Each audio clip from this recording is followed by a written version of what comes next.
I used to think that once I have a lot of money, then I'll travel so much and I'll be able to do all these things. The truth is, if you don't learn how to travel when you don't have a lot of money, you probably are not going to travel when you have a lot of money. You're just not, and it's not going to be as easy because you don't even know how to do it on a budget. All right, as we are wrapping up 2024, which literally sounds crazy as I'm saying that, I'm going to talk about some of the 4 lessons that I learned in 2024 and the things that I have focused on as far as growth and the areas that I've really just improved and feel like I need to continue to improve in and will keep focusing on and take with me in 2025. Number 1 is the power of remaining neutral.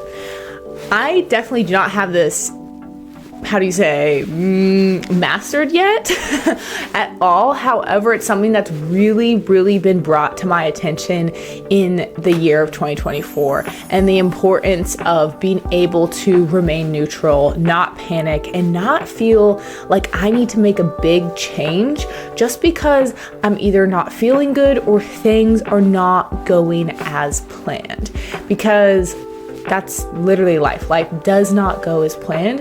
And I think a big piece of maturing, especially for me, is just realizing that when things shift, or when I am not feeling the same way about something, or I'm feeling bad or nervous about something, if I can remain neutral versus being like, I gotta change everything now because my feelings are so strong about this one thing, I have a way better chance of just keeping everything going in the direction that it needs to, opposed to really believing those feelings that I have that are like bad and not good, and then being like, oh my gosh, I have to change everything. I have to make huge life changes. I have to do this. This is all wrong. This isn't the way I want it.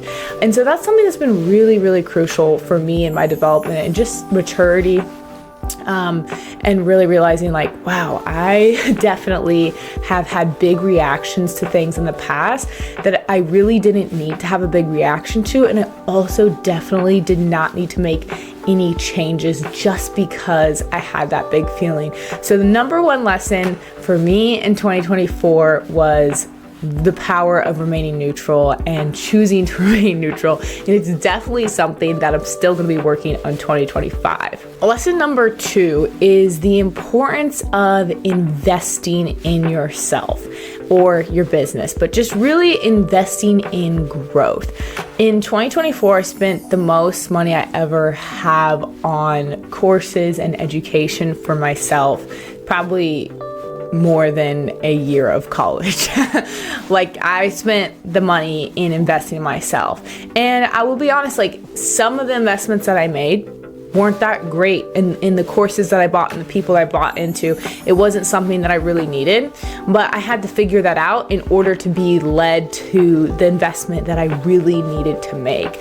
So if you are on the fence of, should I buy something for myself or should I invest in myself? 100% invest in yourself, invest in your business, invest in your education. And I'm not saying like you need to go get another college degree or anything like that. There are so many online creators now that have so much great stuff to teach, so many great things to share with you. I'm all about buying into people who have already done the process that, I'm about to go in, so that I can really like learn it from someone and have that one-to-one help. So with that, I would say, like, if you're thinking about investing in something, definitely do your homework. Definitely reach out to people if you can who have already bought that thing or are in that program and get their, like, I don't know how you want to say that. Get their opinion on it. One of the best investments that I made this year was in this program called Smart Coach, where the company's called Smart Coach, but the actual program that I invested in was Up Level. And it was one of the best investments that I've ever made this far, definitely this year, but definitely probably ever in my life. It was a phenomenal investment. And I think my life would be a lot different right now if I had not made that investment. So they're amazing. It's Jessica Johnson on Instagram, and she's phenomenal. But what I've seen a lot of people do now is they actually reach out to me because they know that I'm in that program, and then they've asked me about that program. They're like, hey, how was it for you? Would you recommend it? And I actually didn't even think to do that. But if I had thought to do that, I definitely would. And moving forward, before I make any other investments, I'm definitely going to reach out to people that are in that course or in that program already, and try and get information from them and be like, okay, what does this really work? What is this really like? What does this really feel like? What is the vibe of this program? Because that's something that's absolutely been game changing. But I will say, before I invested in Smart Coach, I actually invested in another program. It was definitely not the right fit. And I really got nothing for that program. And that was unfortunate. But, you have to win some and learn some. And I think overall, investing in yourself is never, ever a bad decision to make. And if you're on the fence about investing in yourself, investing in a program, go for it, do it. It was absolutely game changing for me, and I could not recommend it enough, especially the program that I joined. I also think that when you invest in yourself, you're betting on yourself. You're kind of like, okay, I can do this. I can do this. If all these other people have done this, all these other people are spending this money, spending this time investing in themselves, I know that I can do it. I know I could be the one. I could be the one to make this happen. The other thing is, if you invest in yourself, you're betting on yourself. You're like, yeah, I can do this. I'm the one. And so what it does is it really builds a lot of confidence too, because you're like, I've invested in myself and I made this work and I got this growth. And so I know that I can do this, and it gives you this confidence boost, and it keeps you in this cycle of being like, yes, I want to keep on investing in myself. I want to keep on learning. I want to keep on growing. I want to keep on pushing. And I'm the kind of person that if I'm not investing in myself and I'm not learning, I'm not pushing myself, and I am not learning from people who are ahead of me or where I want to be or are more experienced than me, then I don't feel good. I feel good when I'm like, wow, these guys are next level. I want to be where they are. That's where I'm really growing. That's where I'm pushing. It's too easy to stay comfortable. It's too easy to slip into well, I'm doing good enough. Everyone around me, blah, blah, blah. You want to be in the next space where you're like, oh my gosh, these are A players. I was in the B league. These are A players, and I need to do a lot of work to get to the next level. My third lesson from 2024 is prioritizing memories and experiences over things and stuff. I traveled a lot, or that's relative to people who travel every week, right? Or every other week. I traveled a fair amount in 2024, and it really is just a reminder to me. And I actually have a trip next week. I'm going to Mexico, and it's still in 2024, so getting that traveling in. But it's just a reminder to me that I would so much rather book a flight, book an Airbnb, than buy some designer bag, designer shoes, something really expensive, get a new car. I don't have a new car. That's not something that I need. I don't need a new car. I'd rather spend my money on experiences and travel and see new places and make memories and go to the beach. Memories are something that are going to last forever, and things are just not. Things go out of style, things change, and the truth is you're always going to want more things. There's always going to be more things that you're going to want, the nicer whatever, the nicer car, the nicer house, blah blah blah, whatever. But memories, experiences, moments with the people that you love, those are everything. And that's definitely something that I'm going to continue to bring into my life in 2025. I'm going to continue to prioritize experiences and travel over things. I will always be that way. I love to travel. I have some awesome trips coming up that I'm super excited about. I'm actually going to start doing some vlogs on my traveling, so that'll be fun. but I could not recommend that enough. The other thing is like traveling doesn't have to be so expensive. Like you can do it in a way that really makes sense. You can stay at Airbnbs and you can grocery shop. You can find good deals on flights. Like there's a lot of ways that you can do it. I used to think that I was like, oh, once I have a lot of money, then I'll travel so much and I'll be able to do all these things. But it's like, the truth is if you don't learn how to travel when you don't have a lot of money, you probably are not going to travel when you have a lot of money. You're just not, you're not. And it's not going to be as easy because you don't even know how to do it on a budget. But imagine if you got good at traveling on a budget, then when you do get a lot more money, like traveling gets even more fun, it gets easier, all the things. So 2025, I will continue to prioritize my experiences and travel over buying anything. For sure. That's non-negotiable for me.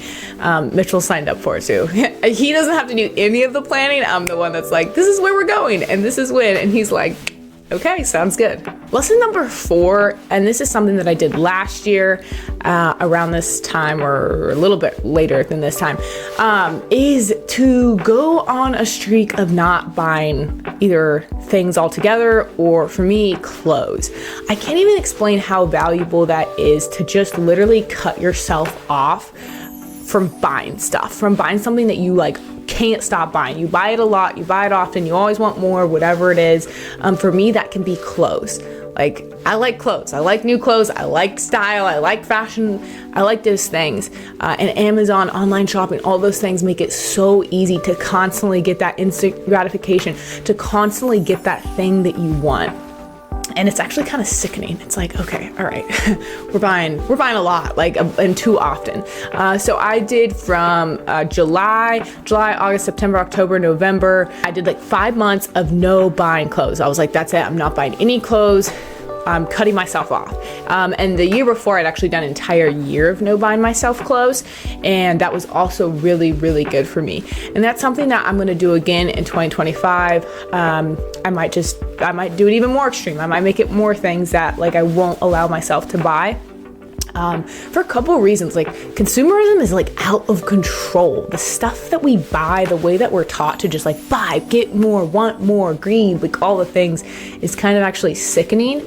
And I'm a part of it. Like, I'm totally guilty of being like, oh, I need that little thing and I want that, and now I gotta get this. And Amazon, like, boom, and then it shows up at my door. It's like magic. It's insane. But it's something that I really want to be mindful of. And something that I'll continue to do every single year, at least like some sort of 5-month purge or cleanse, and be like, nope, not buying anything, or just like not buying any clothes, or even just like a poverty week. I've done a poverty week before, which is where you literally don't spend a dime for an entire week. Like, you don't spend anything, food, gas, nothing. You have to plan everything out, and then if you run out of something, you have to be resourceful and you got to leverage it instead of being like, oh, I'm just gonna go spend. That's something that I really, really enjoy, because it gets me out of that like habit of buying, want more, greed, all the things. So that's definitely something that I will also continue to do in 2025, and really recommend, if you haven't done that, if you haven't deprived yourself of something that you like, that is always giving you that little dopamine hit, then I really recommend trying to do that, and basically putting the brakes on yourself and being like, dude, I am not buying anything else for myself. Like, I got to stop, like, whether it's skincare, whether it's makeup, whether it's clothes, whether it's shoes, whether it's video games, whatever it is, but putting the brakes and being like, whoa, I'm not doing it, is a really, really good thing. And I think it's a discipline that a lot of us lack, just because we're not set up to do that in society. We're literally set up to be a consumer. And when you kind of take the reins back on that, you get some power back, and you're like, all right, I'm not just a consumer. Like, I can kind of hold the horses here. And it's just a good way to create more trust within yourself. My 4 biggest lessons from 2024 that I will continue to bring in to 2025 is 1, the power of remaining neutral, not having a big reaction when I don't need to, and also not changing plans or anything based on feelings or circumstances. Just remain neutral, hold tight, let it pass. Number 2, the importance in investing in yourself, investing in your education, investing in your business, investing in your dreams, investing in your future. That is probably the best way to spend your money, is to literally invest it in yourself, invest it in learning skills, invest it in becoming better, invest it in learning, all the things. I will do that in 2025, 100%. I did that in 2024, and I'll probably invest even more in 2025. And I'm so excited to see what I learn in 2025, just based on some more education that I invest for myself. Number 3 is prioritizing experiences over stuff. Prioritizing memories over buying things.